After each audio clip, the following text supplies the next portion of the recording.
Olá pessoal, professor Carlos Henrique de Matemática e estou aqui em mais uma oportunidade com vocês. Então vamos tratar hoje sobre os triângulos mais uma vez, mas só que hoje nós vamos deter em problemas sobre a soma dos ângulos internos de um triângulo, né? Então fazer uma breve introdução sobre o conteúdo de triângulos e vamos lá pessoal.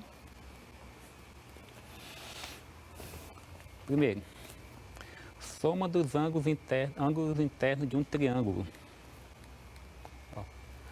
Só para relembrar o que é o triângulo, aqui nós temos uma representação de triângulo, ele possui 3 lados. É o polígono que possui o menor número de lados, né? Porque não existe polígono nem de um lado nem de dois, né? Porque só um lado seria uma semi-reta, ou uma reta. Se tivesse 2 lados, ele não fecha, é só um ângulo, né? Então, a partir de 3 lados, ele forma um polígono, que é o triângulo. Ele possui 3 vértices, que são os 3 pontos, A, B e C, né? São representados por da figura. 3 ângulos internos, que eu representei aqui pela letra maiúscula. Esse símbolozinho que está em cima dele, que parece um acento circunflexo, para representar ângulos, né? Para indicar que essa letra está representando um ângulo. Os ângulos externos, que estão representados pela letra minúscula também, né? Agora, ele também, o triângulo, é o único polígono que não possui diagonais, porque a diagonal ela tem que sair de um vértice ao outro, né? Mas só que nesse caso aqui, se eu passar de qualquer vértice disso aqui, eu vou formar lados, eu não formo diagonais. Para ter diagonais, eu preciso ter um polígono pelo menos 4 lados. Que aí eu tenho as 2 diagonais que cruzam, né? Em formato de xícara, de cruz. Outra coisa interessante também, diz respeito ao ângulo interno e o seu externo adjacente, né? No caso que eu tenho aqui, o ângulo interno e o ângulo externo adjacente, eles formam 180 graus. Isso significa o quê? Por exemplo, eu tenho aqui esse ângulo, esse lado, o ângulo C. Esse ângulo C maiúsculo mais o C minúsculo que está fora, eu somar os dois vai dar igual a 180 graus. Do mesmo modo, se eu fizer com esses 2B aqui, né? E esses 2 ângulos aqui também. O 2, a soma deles é igual a 180 graus. O que é interessante isso aí? É porque você, em algumas situações, você pode necessitar dessa formação para resolver problemas.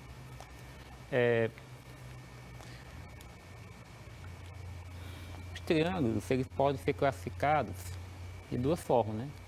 Nós classificamos quanto à medida dos lados, que essa é bem conhecida de vocês já, que é o triângulo isósceles, o equilátero e o escaleno.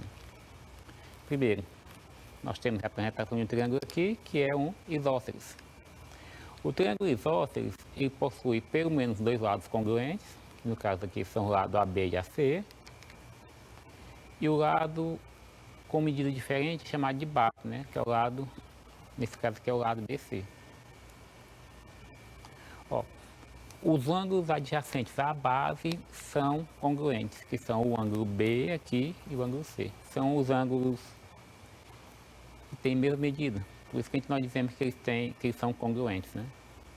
Então, sempre que eu tiver 2 triângulos isósceles, os ângulos da base sempre tem que ser congruentes. Supondo, entre aspas, que aqui seja 40, esse lado também seria 40. Tem que ser o mesmo valor. O triângulo equilátero, ele tem uma característica interessante, porque ele possui todos os lados congruentes e também todos os ângulos congruentes, né? E esses ângulos congruentes, eles têm medida igual a 60 graus. Daqui a pouco a gente vai falar um pouquinho mais sobre isso aí, nesses ângulos internos. Outra coisa interessante também é que esse triângulo equilátero, se ele for equilátero, ele também é isósceles. Por quê? Quando nós falamos do triângulo isósceles agora há pouco, nós vimos que ele precisa de 2 lados congruentes, né? E esse aqui não tem só 2, ele tem 3, inclusive. Então quer dizer que se ele é equilátero, ele pode também ser classificado como isósceles, porque a a propriedade que ele necessita já está cumprida aqui, né? A propriedade é válida para o conceito do triângulo isósceles é válido também para o equilátero, né? Eu posso afirmar que que o isósceles é equilátero? Não, porque ele precisa de ter três lados. Nem sempre o isósceles também é equilátero, a recíproca é verdadeira, né?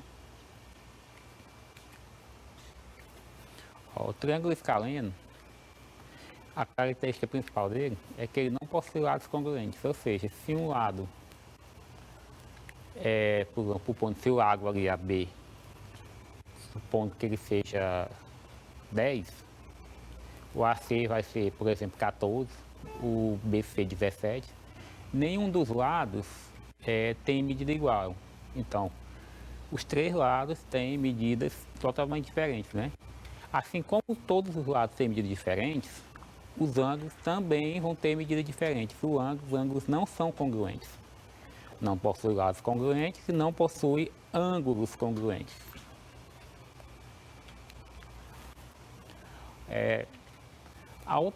Outra forma de classificação do triângulo é com relação aos ângulos, certo? Ó, em primeiro lugar, o acutângulo, o obtusângulo e o retângulo. Agora a gente vai ver já como é que cada um deles, né? Ó, o acutângulo, quando os três ângulos internos são agudos, ou seja, o ângulo agudo é o que é menor do que 90 graus.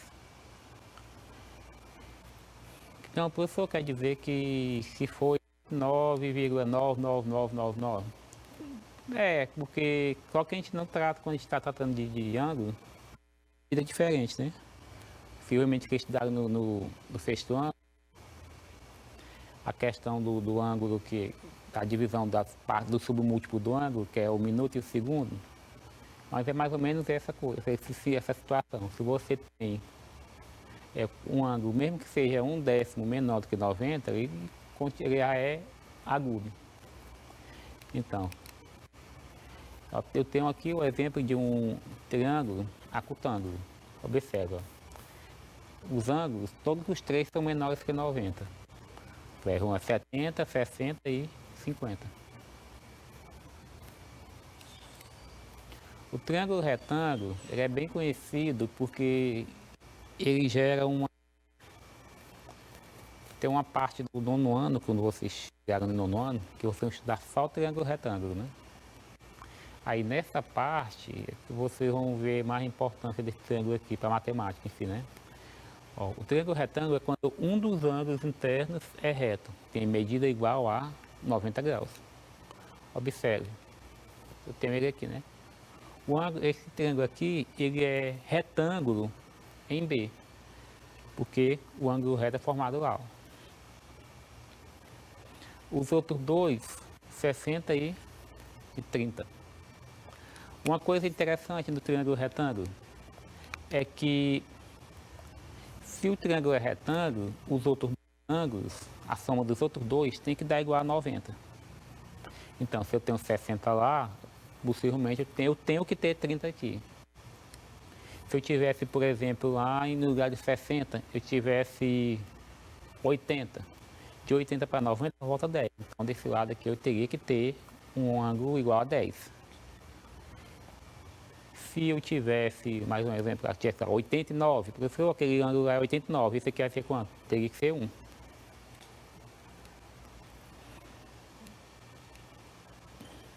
O triângulo retângulo também ele tem uma característica, o nome dos lados são nomes especiais. Ó.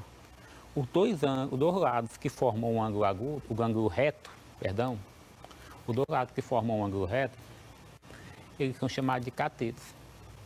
E esse outro lado aqui, ó, que fecha o triângulo, que é oposto ao ângulo reto, é chamado de hipotenusa. Outra coisa que eu acho interessante lembrar também é que no triângulo retângulo, o ângulo maior sempre é o de 90, né? Então quer dizer que a hipotenusa do triângulo sempre é o maior lado. esse lado aqui, no caso, que aqui é representado pelo segmento AC, esse lado sempre vai ser maior do que os outros dois. Aqui, o obtusângulo. O obtusângulo, ele possui um ângulo obtuso. Ele é maior do que 90, esse ângulo, né? E é menor que 180. Quando o ângulo tem medida igual a 180, ele é chamado de ângulo raso. Então, para ser obtuso, tem que ser menor do que 180. Então, você não pode dizer que é só maior do que 90. Então, porque ele vai passar dos 180 e qualquer ângulo que tiver maior do que esse, você vai ter aquele chamado de obtuso. Mas não, ele tem que ser maior que 90 e menor que 180.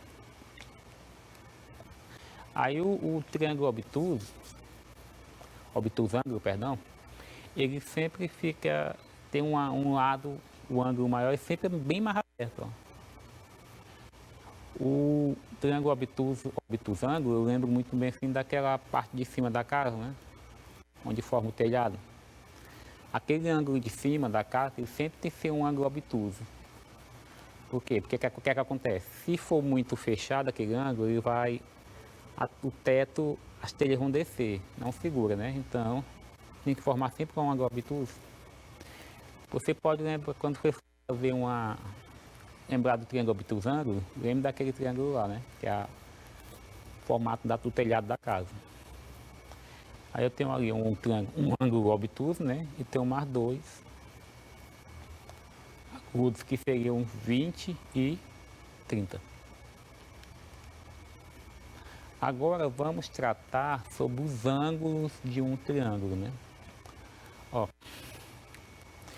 observe esse triângulo aqui, ó. Eu tenho esse triângulo aqui, triângulo ABC, né? E dentro do triângulo ABC, os ângulos internos a ele, eu também tenho três ângulos também, que eu representei pela letra A minúscula, Azinho, né? Aqui o Bzinho e ali o Bzinho. Que são as letras minúsculas do nosso alfabeto. Agora, pelo vértice A, eu vou traçar uma reta que seja paralela a esse lado BC, ó. Agora veja bem, quando eu traço essa reta aí, eu determino dois ângulos. São esses ângulos aí, né? Esses dois ângulos eu vou chamar aqui, esse da direita, mais próximo de mim aqui, eu vou chamar de M. E esse da esquerda, eu vou chamar de N. Agora, eu tenho que lembrar daquele teorema dos ângulos alternos internos, né? Pelo teorema dos ângulos alternos internos, eu tenho o quê? Ó? Primeiro, eu tenho aqui aquele MAN, aquele ângulo A, o M e o N, eles três são iguais a 180 somados. E pelo teorema dos ângulos alternos internos, eu sei que M é igual a B, e eu também sei que N é igual a C. Ou seja, M é igual a B, N é igual a C. Se eu sei que N é igual a B e M é igual a B e N é igual a C, eu posso substituir MN por B e C, né? Então, isso significa o quê? Que A mais B mais C é 180 graus. O que é que eu estou representando aqui? Os ângulos internos desse triângulo. Porque se esses três ângulos lá formam um ângulo raso, que é 180 graus, e eu sei que eles são iguais aos valores B e C, significa que A mais B mais C é igual a 180 também.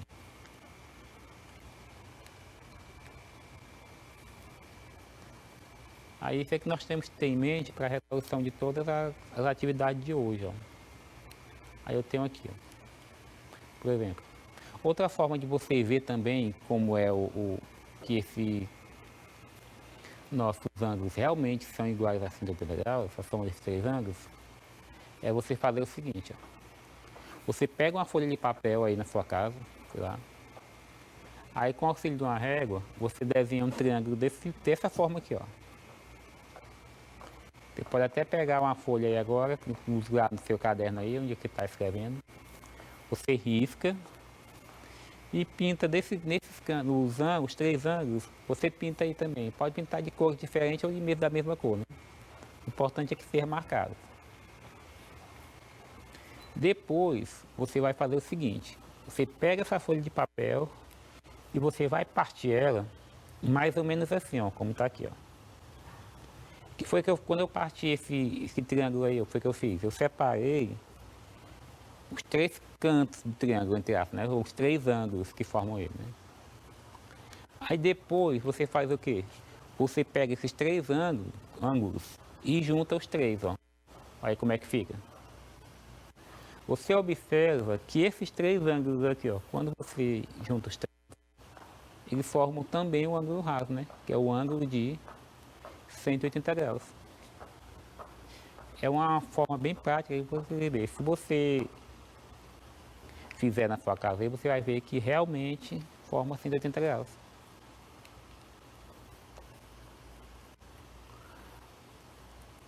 Agora aqui, ó. A soma dos ângulos internos do triângulo, a gente já sabe que sempre é 180, né? Se eu somar aqueles ângulos bem, ó, tem um 75 mais 65, vai dar 140, com mais 40 dá 180.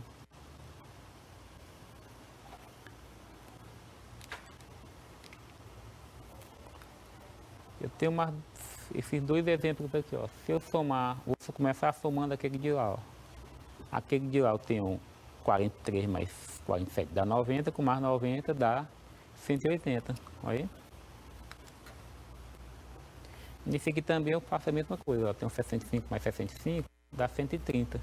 Com mais 50 é 180. Os ângulos não tem, ó, se por acaso no lugar desse, por exemplo, no lugar desse 50 aqui fosse, eu colocasse 60, por exemplo, né? Quando eu somasse com 60 aqui, ia ser 190. Isso significaria o quê? Que um desses ângulos, ou possivelmente, ou talvez os três, um ou dois ou três, estava com medida errada. Sempre tem alguma coisa errada, se não der 180, viu? Porque pela propriedade você já viu que tem que ser 180, então só pode ser 180, não há outra possibilidade.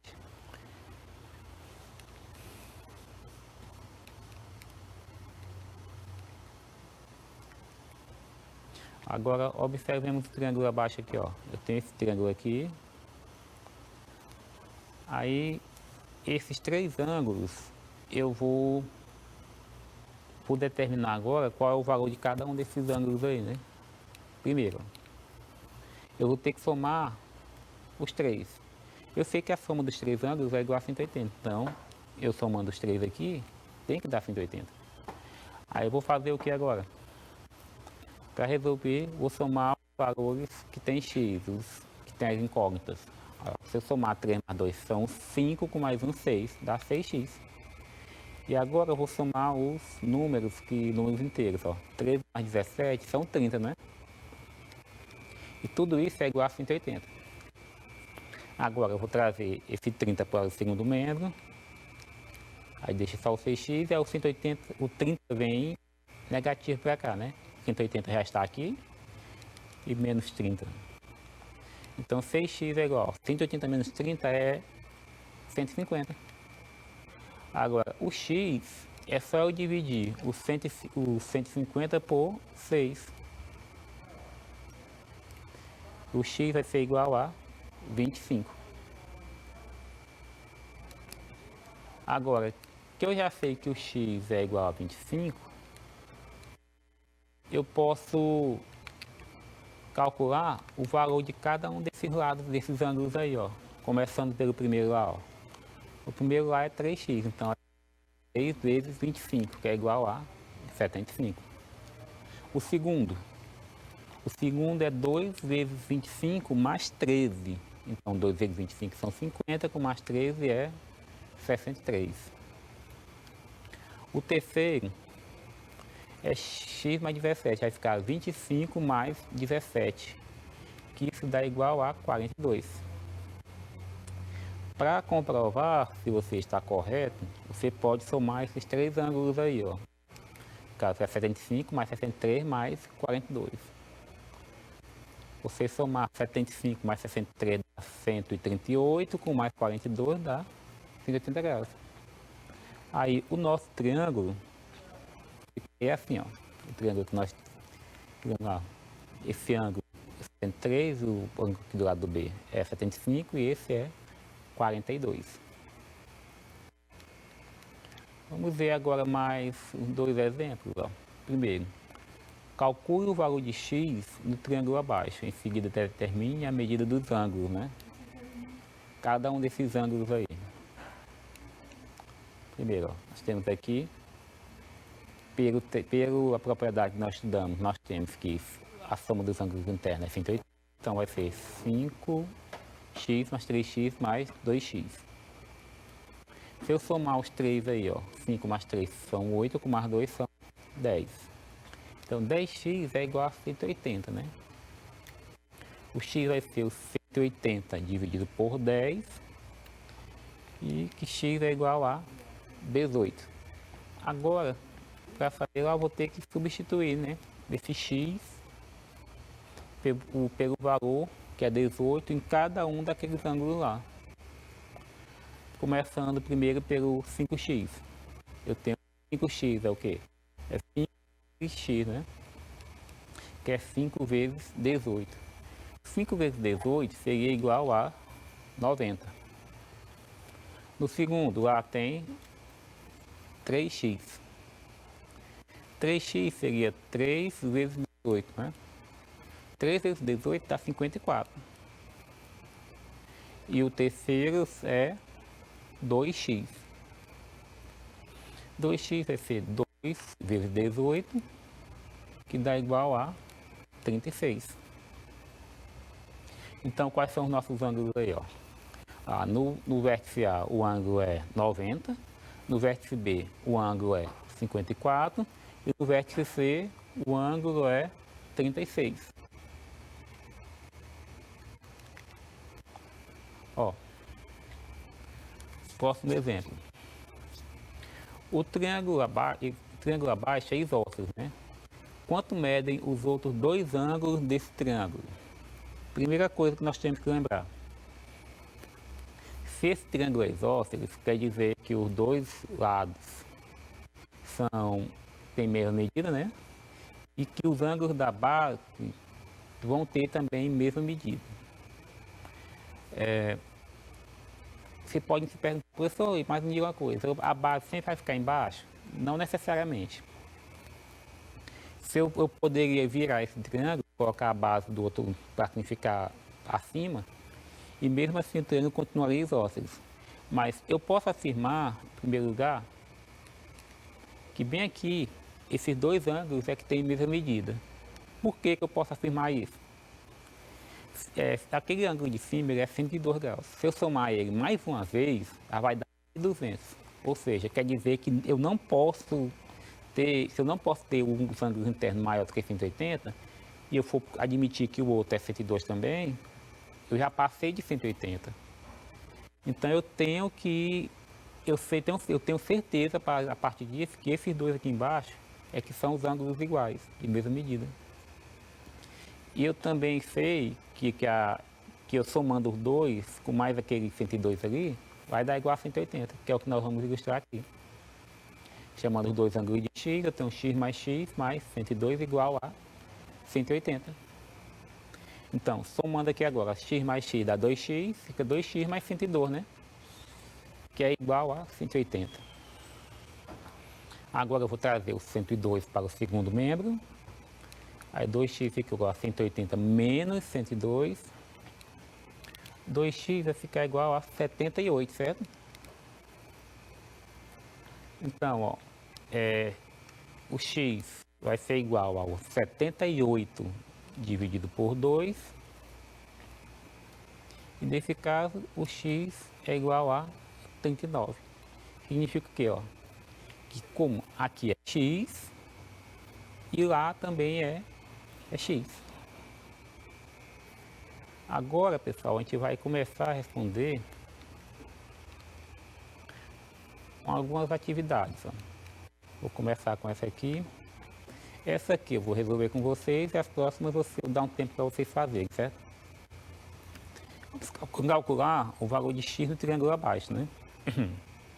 Primeira coisa, eu não sei, eu sei que x mais 47, mas o outro ângulo lá tem que ser igual a 180, né? Só que tem uma coisa, eu não sei qual é o valor daquele ângulo lá, mas eu tenho o ângulo que é externo a ele. Pela nossa propriedade lá, nós vimos que aquele ângulo lá, o 112, mais o ângulo que é o externo, mais o interno, tem que ser igual a 180. Então, o que é que eu tenho aqui? Esse ângulo aqui, ó, vai ser 180 menos 112, que dá igual a 68. Quer dizer o quê? Que aquele ângulo B lá, ele é igual a 68. Agora nós podemos usar a propriedade dos ângulos, da soma dos ângulos internos para resolver essa situação aí. O que é que eu tenho que fazer? Primeiro, vou somar os ângulos, né? Que é x mais 47 mais 68. Tudo isso dá igual a 180. Então, o x, eu somando 47 mais 68, dá 115. Então, fica x mais 115 igual a 180. Trago o 115 para o segundo membro. Então, x é 180 menos 115, que dá igual a 65. Então, nesse triângulo aí, o valor do nosso x é igual a 65. Pessoal, nós vamos encerrar a aula hoje por aqui, nessa situação. Na próxima aula, nós vamos fazer mais algumas atividades, vamos treinar um pouco mais e tentar assimilar melhor o conteúdo, viu? Então, até a próxima.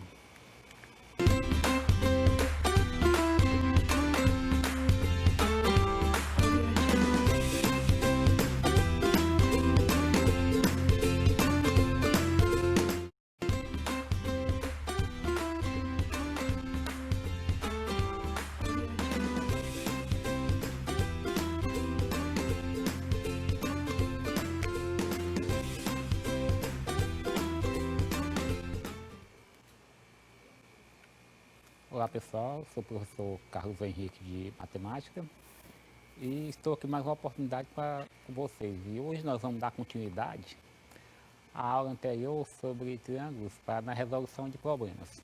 Vamos terminar de responder as atividades para fixar melhor o conteúdo, certo?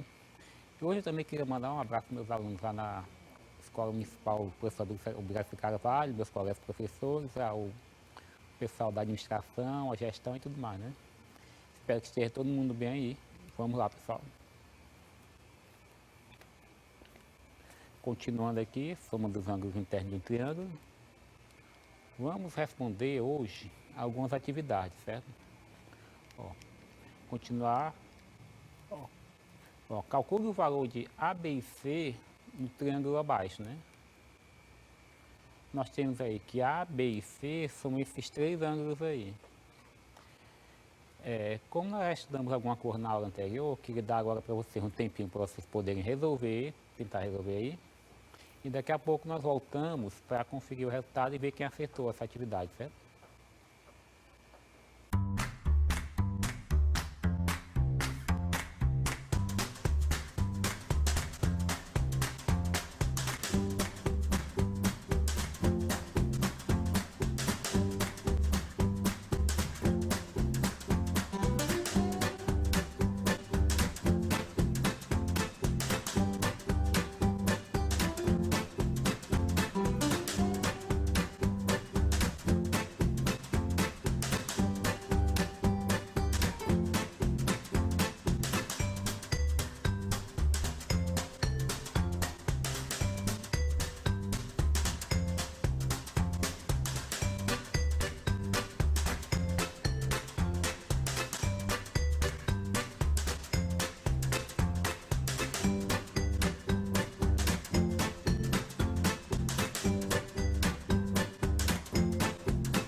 Agora nós vamos ver aqui quem foi que acertou.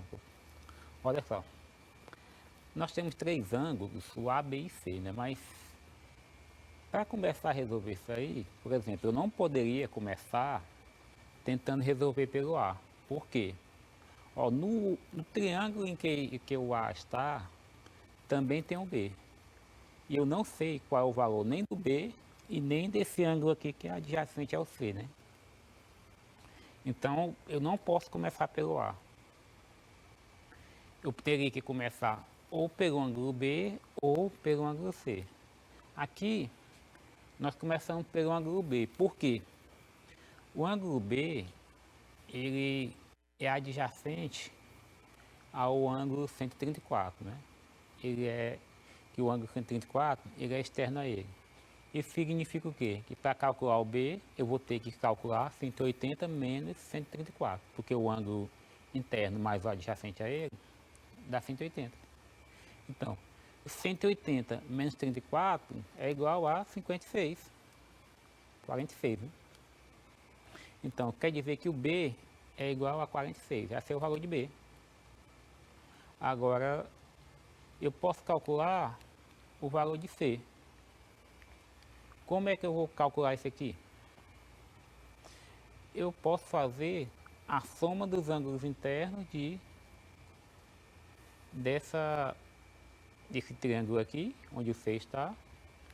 Ou poderia fazer também, trazer pelo ângulo... mas se eu fosse fazer pelo ângulo adjacente, eu teria precisando do A, né? Então eu vou ter que fazer para a soma dos ângulos internos. O que é que eu vou fazer agora? Ó, o 180, eu sei que é 180 é a soma total. Aí eu vou subtrair o 18 e o ângulo de 90. Então 180 menos 90 é 90 e 90 menos 18 é 72. Então o valor de C é 72. Agora que eu já sei o valor de C e o de B, eu vou calcular o de A. Como é que eu calculo o de A? Eu vou calcular pela soma dos ângulos internos desse triângulo maior. O ângulo A mais o ângulo 18, eles formam um ângulo sólido, né? E naquele canto, naquele ângulo A, o B é igual a 46 e o C é igual a 90. Então, eu sei o quê? Que A mais 18 mais 46 mais 90 é igual a 180. Igual a 180. Agora é só somar tudo que tem aqui, né, no primeiro membro. Então o A fica 18, 90 mais 18 dá 108, mais 46 dá 154. E tudo isso é igual a 180. Então o A é igual a 180 menos 154. Então o A é igual a 26, né? Ó, outra forma que você tem, como eu coloquei essa forma para você calcular o A aqui, porque nós estamos tratando da soma dos ângulos internos de um triângulo, né? Mas caso você quisesse responder isso aqui, eu falei na aula passada que quando o triângulo é retângulo, a soma dos outros dois ângulos é igual a 90, né? Então eu poderia ter feito o quê? Só somado A mais 18 mais 46, que dá igual a 90. Aí quando você fizesse desenvolver essa equação, você também ia encontrar o valor de A igual a 26. É uma outra possibilidade, você pode utilizar ou não. Depende do que você achar melhor. Próxima atividade. Considere o triângulo ABC abaixo, né? Em seguida, calcule o valor dos três ângulos internos desse triângulo.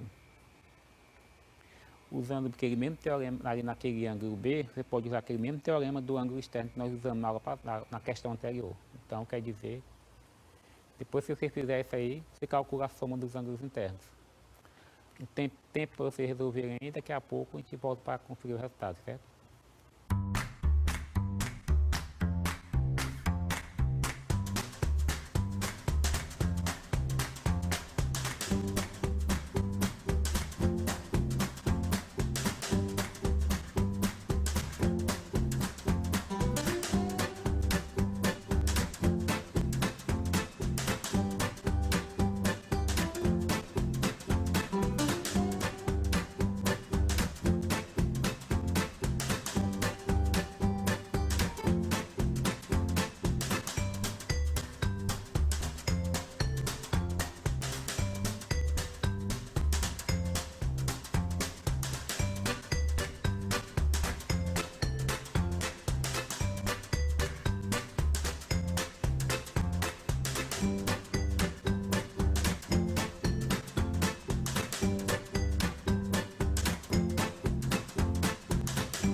resolver isso aqui, nós já sabemos, ele está querendo saber os ângulos internos. Então, nesse caso, eu tenho que ter pelo menos um valor para cada um desses ângulos internos aí. Mas só que está faltando aqui o valor para B, né? O ângulo B ali. O que é que eu tenho que fazer? Lembrar daquele mesmo teorema. O que é que o valor do B? Vai ser 180 menos 124. Ali. 180 menos 124 vai dar 56, né? Então aquele ângulo ali vai ter o valor de 56. Agora sim, eu posso calcular a soma dos ângulos internos desse triângulo aí. Que vai ser esse quê? Vai ser x mais x menos 24 mais 56, que dá igual a 180. Agora eu vou só somar aqueles 2x ali e resolver essa operação com esses dois números inteiros. Ó, x mais x são 2x. E aqui 56 menos 24 dá 32, certo? 22 igual a 180. Agora eu trago o 32 para o segundo membro. Fica 180 menos 32, que ele vem negativo. Então vai dar 148, certo? X é igual a 148. Eu vou dividir por 2, que é o número que está do lado do x. Então x é igual a 74, né? Agora que eu sei que o x é 74, vou calcular o valor dos ângulos ali, né? Então, se o x é 74, então ali o outro ângulo vai ser 74 menos 24, né? 74 menos 24 é igual a 50. Aí o nosso triângulo, ele fica assim, ó. Ele está assim e fica assim, certo? Próxima atividade. Ó. Qual é o ângulo, ou a medida representada pelo ângulo x na figura a seguir? Observe que nós estamos tratando de triângulo, mas essa figura não é um triângulo, né? Mas só que mesmo assim, você pode transformar essa figura em dois triângulos. A dica que eu dou para vocês para tentar resolver é só dividir essa figura no meio. Como esses ângulos aqui são iguais, ó, você vai ter dois triângulos iguais. Aí a partir daí você pode partir desse pressuposto para poder resolver essa atividade. Aí 2 minutinhos para vocês tentarem resolver, daqui a pouco a gente volta para corrigir.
calculamos aqui, ó. Eu acho que já deu tempo suficiente para todo mundo fazer, ó. Para calcular isso aqui, como eu disse para vocês, a melhor possibilidade é você dividir ele aqui em dois triângulos, certo? Aí o que eu tenho que fazer aí, ó? Eu traço uma reta aqui e divido a figura, ó, em dois triângulos. Quando eu faço assim, eu tenho esses dois ângulos aqui formados e aqueles dois ângulos lá de cima.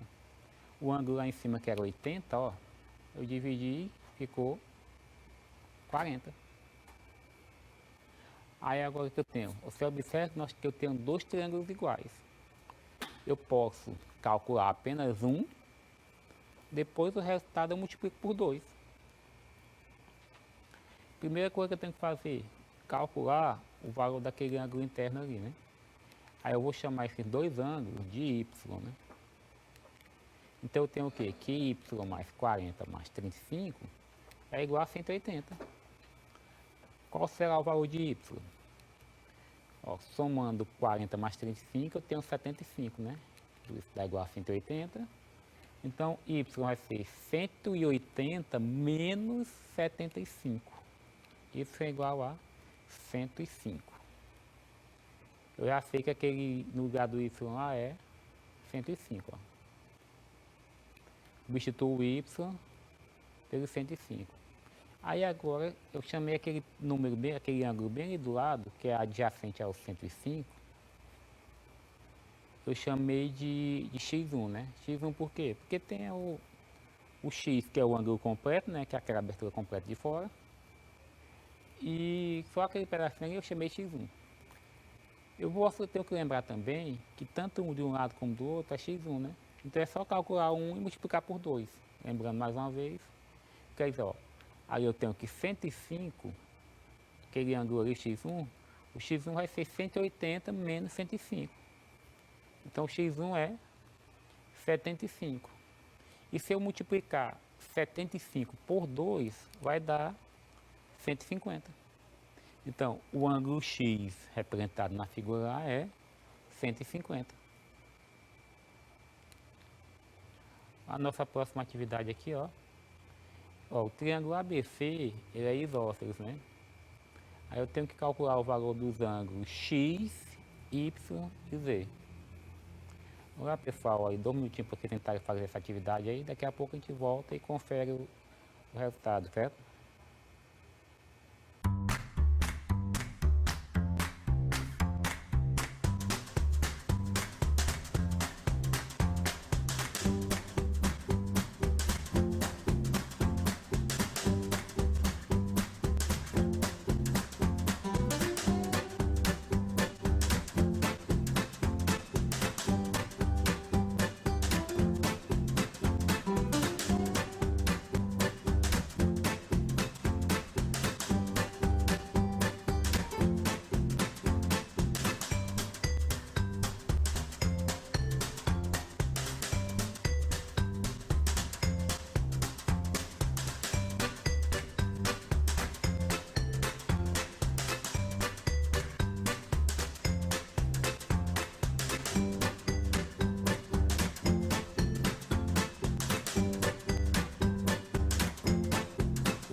aqui novamente. Ó, eu tenho aqui que a BC ele é isósceles, admitindo que BC seria a base, então daquele o ângulo B ali seria igual ao ângulo C, que também vai ser igual a X, né? Então, pelo teorema da soma dos ângulos internos, eu tenho que 2x, né, mais 68 é igual a 180, né? Então, 2x vai ser igual a 180 menos 68, 2x vai ser igual a 112. Então, o valor de x é só dividir 112 por 2, que dá 56. Então, eu admito que aquele valor lá, o x, ele é igual a 56. Agora, pelo teorema do ângulo externo adjacente, né? Eu sei que y mais 56 tem que ser igual a 180. Então, o y vai ser 180 menos 56. Isso vai dar igual a 124. Agora, para calcular o valor de z, eu vou ter que fazer o y, que é igual a 24, mais 25, mais z, que tem que dar igual a 180. Agora é só somar aí, ó. 124 mais 25 vai dar igual a 149. Dá igual a 180. Então, o z vai ser 180 menos 149, que o z é igual a 31. Isso quer dizer que o valor de x é igual a 56, o valor de y é 124 e o valor de z é 31. Agora, para encerrar, vamos ver essa questão aqui, ó. O triângulo PQR é equilátero. Cálculo da medida de x e y em grau no triângulo, né? Nós temos aqui o x embaixo, o y lá em cima. Vamos ver como é que fica. Ó, primeiramente, esse triângulo, vou começar pelo triângulo PRF, né?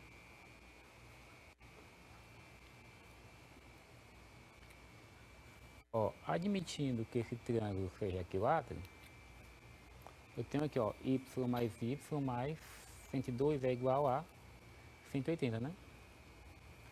Pela soma dos ângulos internos. Então, ó, 2y mais 102 é igual a 180. Passo 102 para o segundo membro, 2y igual a 180 menos 102. Ó, 180 menos 102 vai dar igual a 78. Então, o y é igual a 39.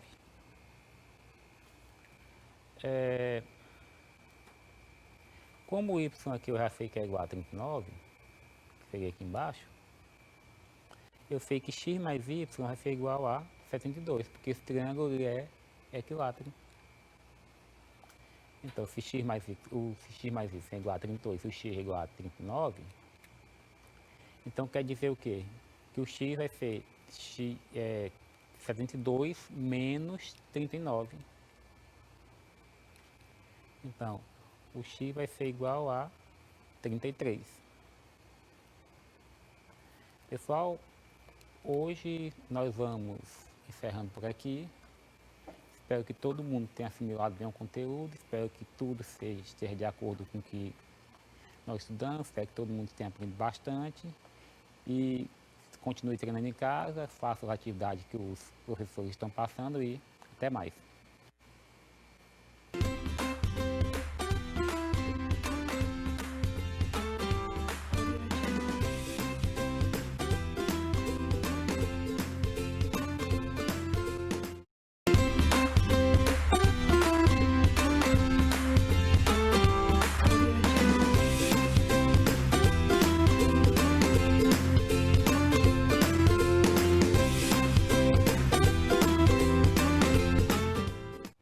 Olá pessoal, tudo bem? Eu espero que sim.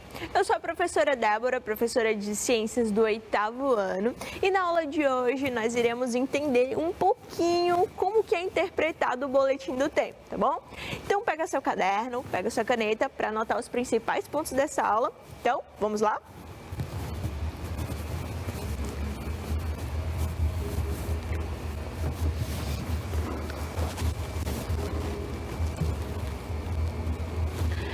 Perfeito, pessoal. E na aula de hoje, nós continuaremos trabalhando a habilidade de relacionar climas regionais ao padrão de circulação atmosférica e oceânica e ao aquecimento desigual causado pelos movimentos da Terra. Pois bem, pessoal, tenho certeza que todos vocês já viram essa imagem aqui na televisão, não é isso? Nos jornais, então é chamado de boletim do tempo ou previsão do tempo. Então, o boletim do tempo e a previsão do tempo geralmente é apresentado assim, não é isso? Em forma de um mapa, né? E aí esse mapa tem diversas informações, tem figuras, tem números, também tem informações, né? Isso acerca de como que será o clima daquela determinada região, não é isso, pessoal? Então, é mais ou menos isso que o boletim do tempo ou a previsão do tempo traz. E aí vocês entendem o que isso está relacionado ao tempo e ao clima? Não? Pois na aula de hoje a gente vai entender. Pois bem, pessoal, então, prestem bastante atenção aqui, tá? Nesse boletim do tempo aqui de uma região de Minas Gerais, tá certo? Então, nessa região de Minas Gerais, olha só, tá mostrando aqui a temperatura, tá? Daquela determinada região no momento em que essa previsão do tempo foi pesquisada, tá? Então, a temperatura era aí de 17 graus Celsius, tá?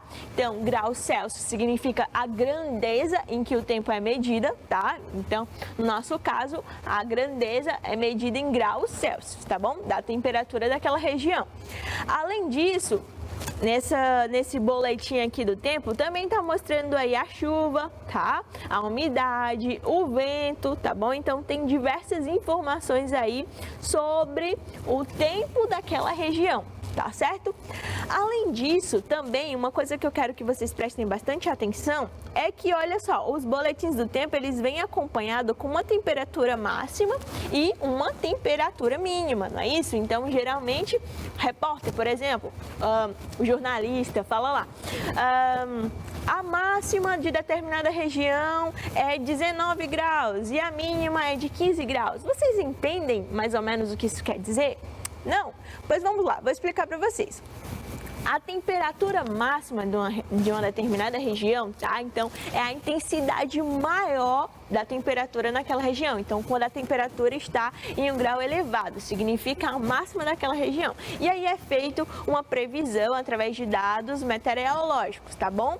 Então, a temperatura máxima de determinadas regiões costuma acontecer aí entre 13, tá? 1 da tarde e 15 horas da tarde. Então, entre 1 e 3 horas da tarde costuma acontecer aí a temperatura máxima daquela região. Já a temperatura mínima, tá bom? Costuma acontecer aí no período do comecinho da manhã, então geralmente entre 5 e 6 horas da manhã ocorre a temperatura mínima, tá? Então a temperatura máxima é quando a temperatura daquela região chegou ao máximo, tá bom? E a temperatura mínima é o mínimo que a temperatura chegou naquela determinada região. Então olha só essa região aqui de Minas Gerais, tá? Essa temperatura máxima aqui na quinta-feira, que foi a data pesquisada aqui nesse boletim, era de 19 graus, tá bom? Então, a temperatura amena, né? Isso. E a temperatura mínima foi aí de 15 graus. Então, a temperatura máxima nessa cidade aconteceu, os 19 graus aconteceu mais ou menos aí na parte da tarde, tá? E essa temperatura mínima de 15 graus Celsius aconteceu aí no período da manhã, no comecinho da manhã, tá bom? Então, todas essas informações relacionadas ao tempo está relacionado também ao clima daquela região, tá bom? E aí uma coisa bastante importante e que vocês vão sair dessa aula sabendo muito a diferença de tempo e clima é que, apesar de algumas pessoas pensarem que é a mesma coisa, que o tempo é a mesma coisa que clima, quando se fala em tempo de uma determinada região, a pessoa pensa no clima, essas duas nomenclaturas são diferentes, tá, pessoal? O tempo é diferente do clima, tá? Então, tempo não é a mesma coisa que clima. Tempo vai ser o conjunto de condições da atmosfera tá?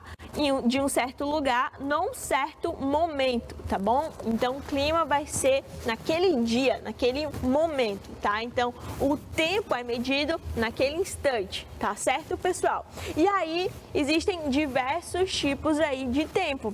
Tempo ensolarado, tá? Tempo nublado, tempo chuvoso, tá certo? Então, lá no boletim do tempo, não é chamado boletim do clima, nem previsão do clima, é chamado de previsão do tempo, porque lá naquele boletim vai mostrar, tá certo? Como que vai estar o tempo daquela região naquele dia, naquele momento, tá bom? Então, não se esqueçam, tempo mostra o conjunto de condições da atmosfera num certo lugar, em um certo momento, naquele dia, tá? E aí, como eu falei para vocês, existem diversos tipos de tempo. Tempo ensolarado é quando o sol está bastante exposto, né? A intensidade de raios solares está maior.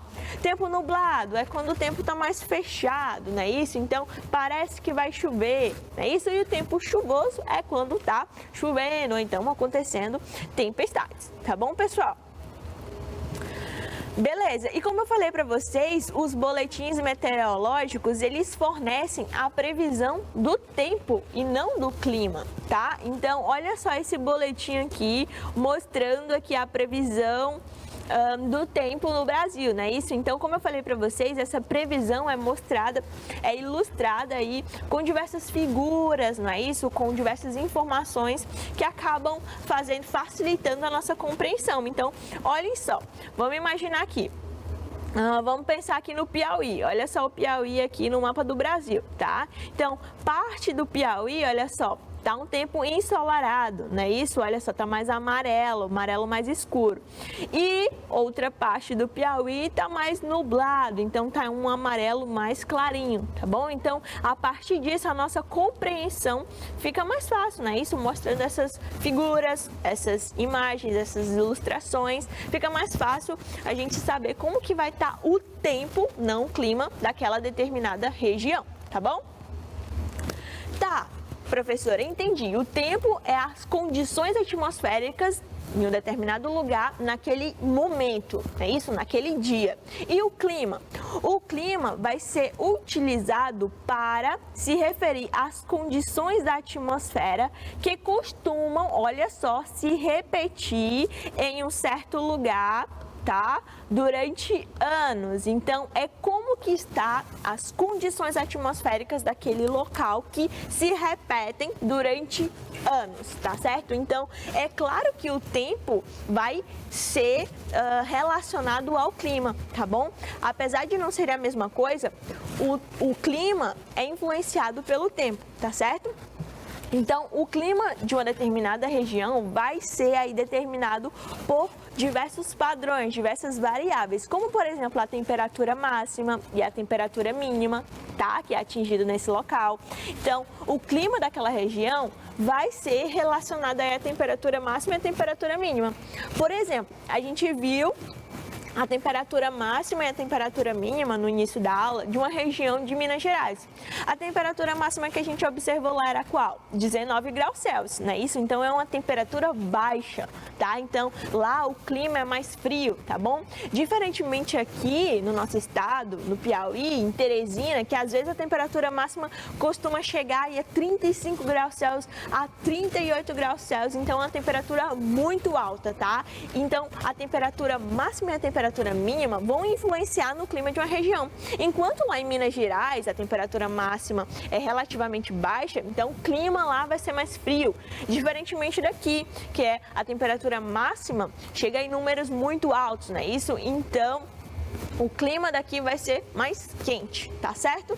Além disso, a quantidade de chuvas da região também vai influenciar no clima, tá certo? Então, no local onde chove mais, tá? Então, que a temperatura também é mais baixa, esse local vai ser mais frio. Diferentemente de um local que chove menos, o clima daquela região vai ser mais quente, tá bom?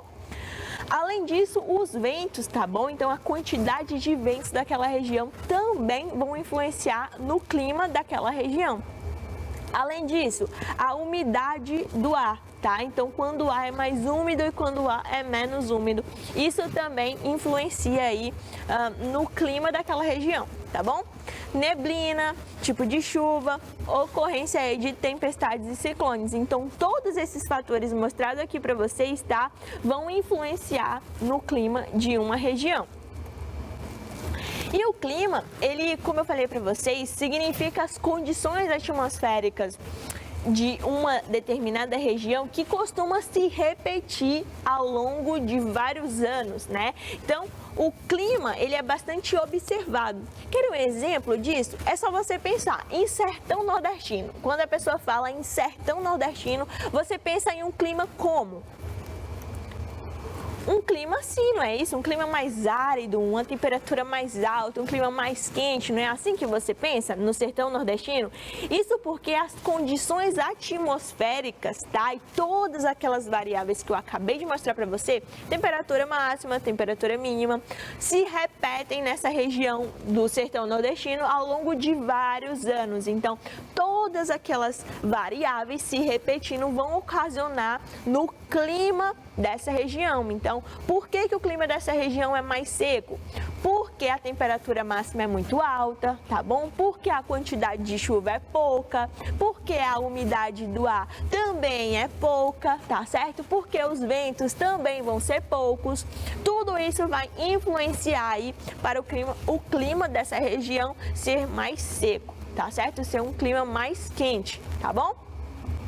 Diferentemente aí também, um outro exemplo é quando eu falo, por exemplo, em Serra Gaúcha, tá? Se a gente pensa lá naquela região, lá do sul do país, tá bom? Você pensa em um ambiente como o sertão nordestino? Não, né? Você pensa em um ambiente mais frio, não é isso? Que geralmente lá até neva, né? Em determinadas regiões e em determinadas épocas do ano pode até nevar nessa região, então a temperatura lá é mais baixa. Isso porque a temperatura máxima dessa região vai ser mais baixa, a temperatura mínima também vai ser mais baixa. Às vezes a temperatura mínima desses locais costuma atingir aí menos graus Celsius, tá? Então chega a atingir aí -1, -2 graus Celsius, então é uma temperatura muito baixa, tá bom? Além disso, a umidade também vai ser mais elevada, tá certo, pessoal? Então, todos esses fatores vão influenciar diretamente no clima dessa região, tá bom? Então, vocês conseguem entender que tempo é diferente de clima? Sim, né? Porque o tempo se diz as condições atmosféricas daquele determinado local, naquele instante, naquele momento. Diferentemente de clima, que se refere às condições atmosféricas daquela região que costumam se repetir ao longo de vários anos, tá bom? Perfeito, pessoal. E aí, o tempo e o clima, eles estão diretamente ligados a um fenômeno chamado de massas de ar. Tá bom? Então, o tempo e o clima, eles vão influenciar nas massas de ar. Mas o que são massas de ar? Então, as massas de ar vão ser grandes porções da atmosfera que vão apresentar características semelhantes, tá? De umidade e de temperatura. Certo? Então, as massas de ar, elas vão apresentar características semelhantes de umidade e temperatura. Então, olha só, tá mostrando aqui as massas de ar que estão passando aqui na região da América do Sul, tá?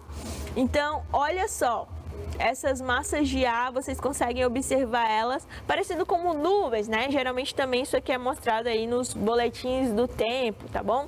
Então, essas massas de ar nada mais são aí que umidade e temperatura, tá bom? E essas massas de ar, elas possuem movimentos, tá bom? Elas vão se movimentar. E o deslocamento, esse movimento das massas de ar pelo planeta vai fazer com que o tempo daquela região sofra mudanças, tá bom? Então, quando essas massas de ar começam a se movimentar, tá bom? Por uma determinada região, o tempo daquela região vai mudar, tá certo? Então, são as massas de ar que vão tornar os dias mais secos, mais úmidos, tá? Ou mais quentes e mais frios, tá? Então, quando uma determinada massa de ar está passando por uma região, por exemplo, vai fazer, se ela é carregada de umidade, ela vai fazer com que o tempo fique mais úmido naquela região, tá certo? E também, consequentemente, o tempo fique mais frio, tá? Então, as massas de ar, elas se movimentam e são capazes aí de influenciar o tempo de uma determinada região. Diferentemente de quando não tem nenhuma massa de ar passando por nenhuma região. Então, aquele tempo, ele não vai ficar mais úmido e nem mais frio, tá bom? Então, elas conseguem influenciar aí no tempo exatamente por isso, tá bom? Um exemplo bem prático para vocês é que, geralmente, né, nessa época do ano, aqui na nossa cidade, não costuma chover muito, né? Mas, de repente, o tempo fecha, não é isso? Começa a chover e aí o clima fica mais frio, não é isso? Então, quando isso acontece, tá passando uma massa de ar, tá bom? Pela região. Então, essa massa de ar, esse movimento faz com que a temperatura da determinada região baixe, tá certo, pessoal? E aí, as massas de ar, elas não são só frias, tá? Elas podem ser quentes. Então, quando a massa de ar, ela vem de uma região quente, obviamente ela vai produzir dias mais quentes. Então, quando essa massa de ar vem aqui de ambientes que são quentes, como está mostrando aqui, olha só, nessa figura para vocês, as massas de ar quentes são essas bolinhas em vermelho, tá?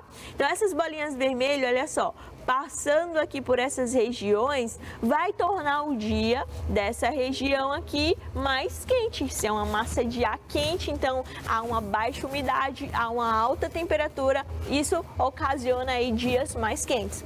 Diferentemente de massas de ar que venha de uma região mais fria, tá? Obviamente, se é uma massa de ar que veio de uma região fria, vai produzir dias mais frios, tá? Então, se é uma massa de ar que, por exemplo, vem lá dos polos, os polos são frios, né? Então, as massas de ar que vêm lá dos polos são frias. Então, essas massas de ar vão passar aqui por essa região e vai acabar ocasionando aí dias mais frios naquela determinada região.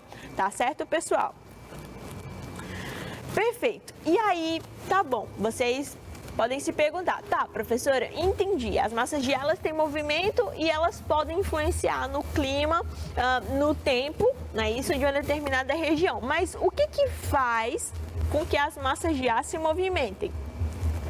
A resposta está na pressão do ar, tá, pessoal? Então, as massas de ar, elas acabam se movimentando porque elas saem de regiões onde a pressão é maior, tá? Para outras onde a pressão é menor. Então, se tem uma massa de ar aqui, por exemplo, uma massa de ar fria que veio aqui dos polos dessa região aqui que eu tô mostrando para vocês, tá? Então, se vem uma massa de ar fria dessa região, significa que a pressão dessa região estava muito alta. Então, essa massa de ar saiu dessa área onde a pressão estava alta para onde a pressão estava baixa, tá? Igualmente acontece aqui para as massas de ar quente, tá? Então, quando aqui nessa região quente a pressão está muito alta, tá? A pressão do ar está alta, essas massas de ar vão sair daqui dessa região onde a pressão está alta para a região onde a pressão está baixa, tá? E aí esse movimento de pressão, essa diferença de pressão vai acabar ocasionando aí no movimento das massas de ar. Então, é por isso que elas têm movimento, tá? É por isso que elas se deslocam, porque a pressão do ar em diferentes ambientes está constantemente mudando. Tá bom? E aí essas massas de ar, elas vão produzir um fenômeno chamado aí de frentes quentes e frentes frias. Eu tenho certeza que vocês já ouviram esses nomes aí no jornal. Sei lá, a jornalista lá que mostra a previsão do tempo falou: tá passando uma frente fria pelo Piauí, por exemplo. Aí você já pensa: eita, o clima amanhã vai ser bom, né? Vai chover. Então é exatamente isso, porque a massa de ar que está passando pelo Piauí, se é uma frente fria, fria, então é uma massa de ar mais úmida, com a temperatura mais baixa, tá? Diferentemente aí de uma frente quente. Então isso significa que a massa de ar que está passando pelaquela região é uma massa de ar que veio de uma região quente, tá? Então vai produzir aí mais calor, uma maior temperatura, tá bom? E aí, o que acontece quando as frentes frias ou quentes estão acontecendo em uma determinada região? Então, olha só, imaginemos que está mostrando aqui nesse gráfico Teresina, tá? Então, vamos pensar que aqui é Teresina. E aí, Teresina é bastante quente, né? Mas está chegando uma frente de ar fria, tá? Está chegando uma massa de ar fria que veio lá da região dos polos. Então, o que vai ocasionar, pessoal?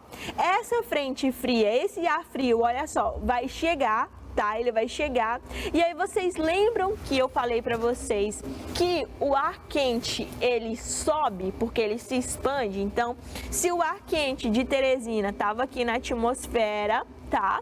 E aí chegou uma frente fria aqui, ela substituiu aí o local do ar quente. Esse ar quente, olha só, a setinha laranja subiu, tá? Então aquela frente quente que estava em Teresina subiu e aí deu lugar aí ao ar frio, à frente fria, tá bom? Então esse movimento aí de massas de ar acontecem exatamente por isso, tá, pessoal?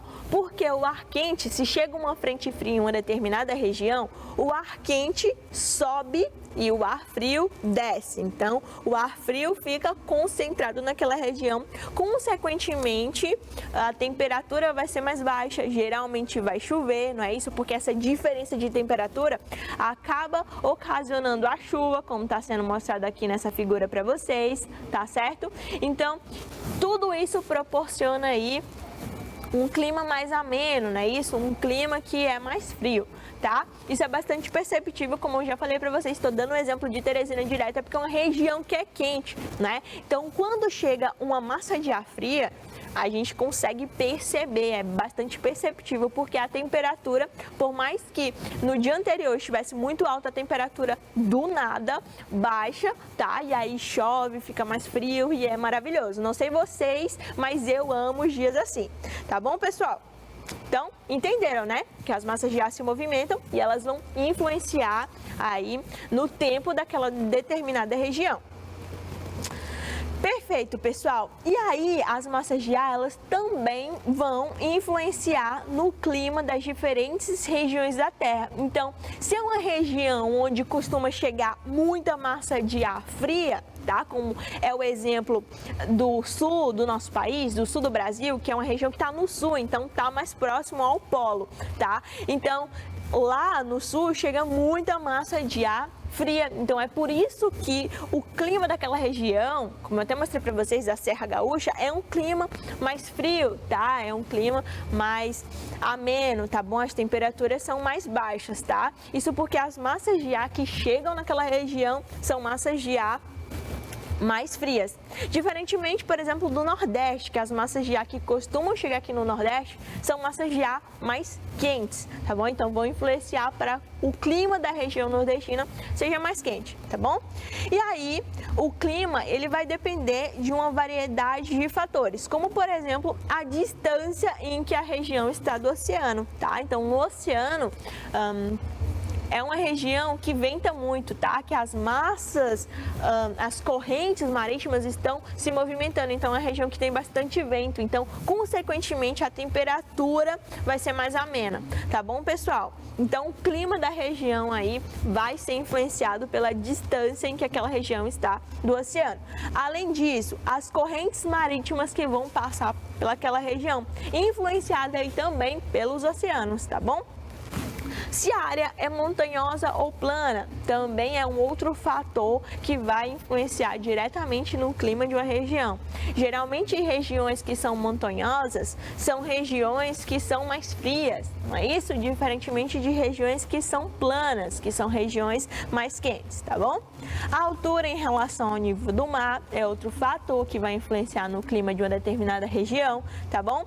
Duração do período diurno ao longo do dia, tá? E as massas de ar que costumam passar pela região. Então, as massas de ar vão influenciar diretamente no clima daquela região, tá bom? Perfeito, gente. Então, vamos aqui para mais uma questão do Pratisciências, não é isso? Então, olha só. A questão fala o seguinte: um boletim meteorológico informa a previsão, letra A, do tempo, letra B, do clima, letra C, da umidade, letra D, da temperatura e letra E, do local.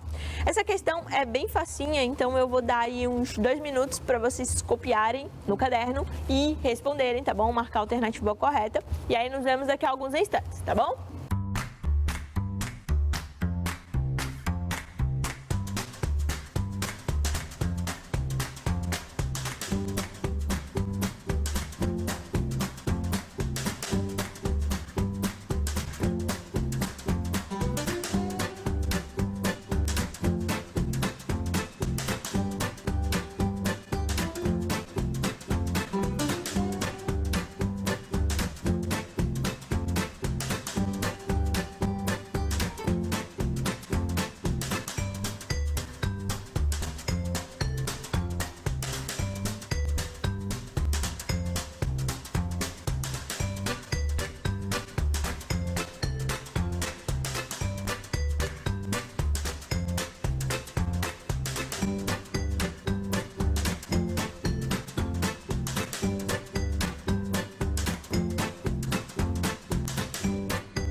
Perfeito, pessoal, então voltamos. E aí, vocês responderam o quê?